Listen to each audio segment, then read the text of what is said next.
કૃષિ મંત્રીએ મૌન તોડ્યું છે। ખેડૂત અમારા માટે પ્રાથમિકતા છે, પ્રોપેગેન્ડા નથી। સરકાર હંમેશા ખેડૂતોની પડખે છે।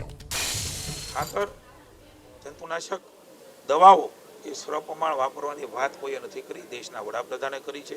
અને પ્રાકૃતિક ખેતી, ઝીરો બજેટ ખેતી, ગૌ આધારિત ખેતી મહામહિમ રાજ્યપાલ શ્રી ભૂપેન્દ્રભાઈ અને અમે એ વાત કરીએ છીએ। આને કોઈ ટેકો આપવાની વાત નથી કરતા। ભવિષ્યની ચેલેન્જને કેવી રીતે આપણે સાથે મળીને ઉપાડીએ એની સાથે અમે તમને પણ વિનંતી કરીએ છીએ, સૌને વિનંતી કરીએ છીએ, ખેડૂતોને ખેતરમાં કંઈ જ ન વધે એવી બંજર જમીન થઈ જાય એ પહેલાં જગાડીએ।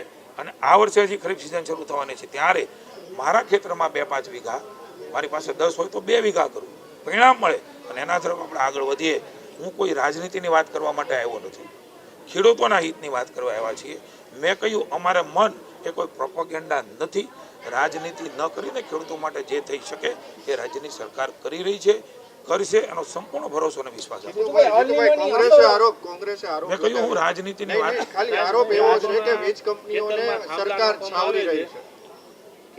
હું સમયે બધી જ વાતો કરી છે, મેં અહીંયા મારી વાતમાં પણ કરી છે। વિપક્ષના રાજ્યમાં કેવી રીતે આ પ્રકારમાં શું અપાઈ રહ્યું છે એનો હિસાબે તમને આપે। રાજ્યની સરકાર એના ઉપર કામ કરી રહી છે, ને ખેડૂતોનું જ્યાં હિત હોય એવા હિતકારી નિર્ણય એ રાજ્યની સરકાર લેવાની છે।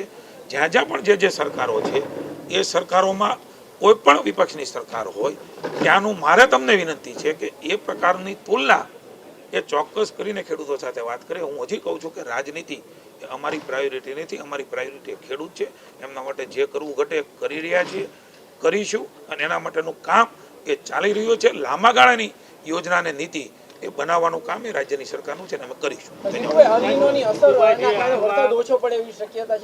મિત્રો, અત્યારે પ્રાકૃતિક ખેતીને એમાં નીકળતા જે પ્રશ્નો છે એ પ્રશ્નોની આપણે વાત કરી છે, ને મેં મારી વાતમાં ઘણી બધી વાત કરી છે। થેન્ક યુ, આપ સૌનો આભાર માનું છું। આ બધી જ વાતો એ ખેડૂતો સુધી પહોંચે, જાગૃતિનું કામ પહોંચે, એના હિતની વાતો પહોંચે એવી આપ સૌને વિનંતી કરું છું।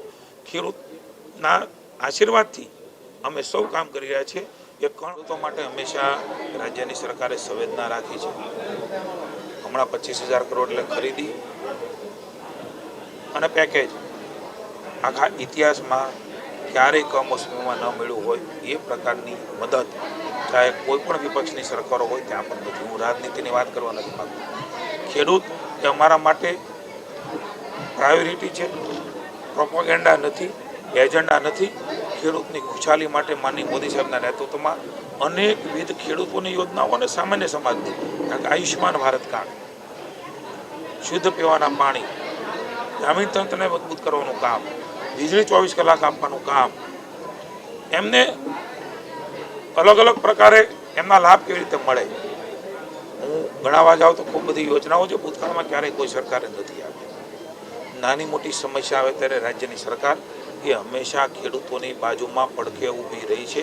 ખેડૂતોને જ હંમેશા પ્રાયોરિટી આપી છે, પ્રોપેગેન્ડા નથી કર્યા। હું સમગ્ર ખેડૂતોને વિશ્વાસ અપાવું છું, અમારા મન તમારી અંદર બેઠેલો ભગવાન રામનો રાજીપો, ઈશ્વર જોવે એ રીતે આર્ટિફિશિયલ નહીં। તમને જે જરૂરિયાત હોય, ભૂતકાળમાં પણ ભૂપેન્દ્રભાઈએ બોલ્યા વગર ખૂબ કર્યું છે।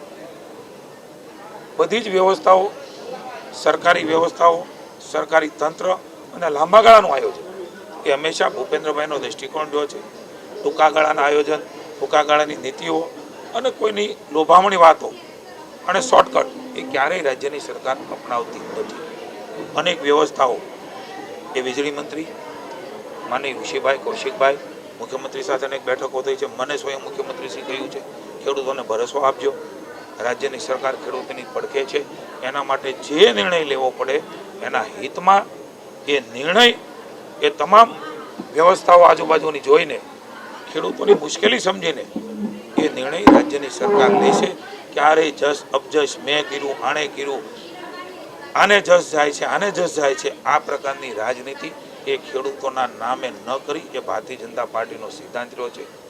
ક્યાંય પણ કોઈને પણ મુશ્કેલી ન પડે એમના માટેની સરકારે તમામ વ્યવસ્થાઓ ભૂતકાળમાં કરી છે, ભવિષ્યમાં પણ કરવાના છે। મારી વિનંતી માત્ર એટલી છે કે એજન્ડા નથી, પ્રાયોરિટી છે, એને એજન્ડા ન બનાવીએ। ખેડૂતોને મદદ કરવા માટે થઈને કોઈ પણ આગળ આવતા હોય આ મારા બધા જ વિષયો ખેડૂતોના માથે ન થોપે એવી પણ વિનંતી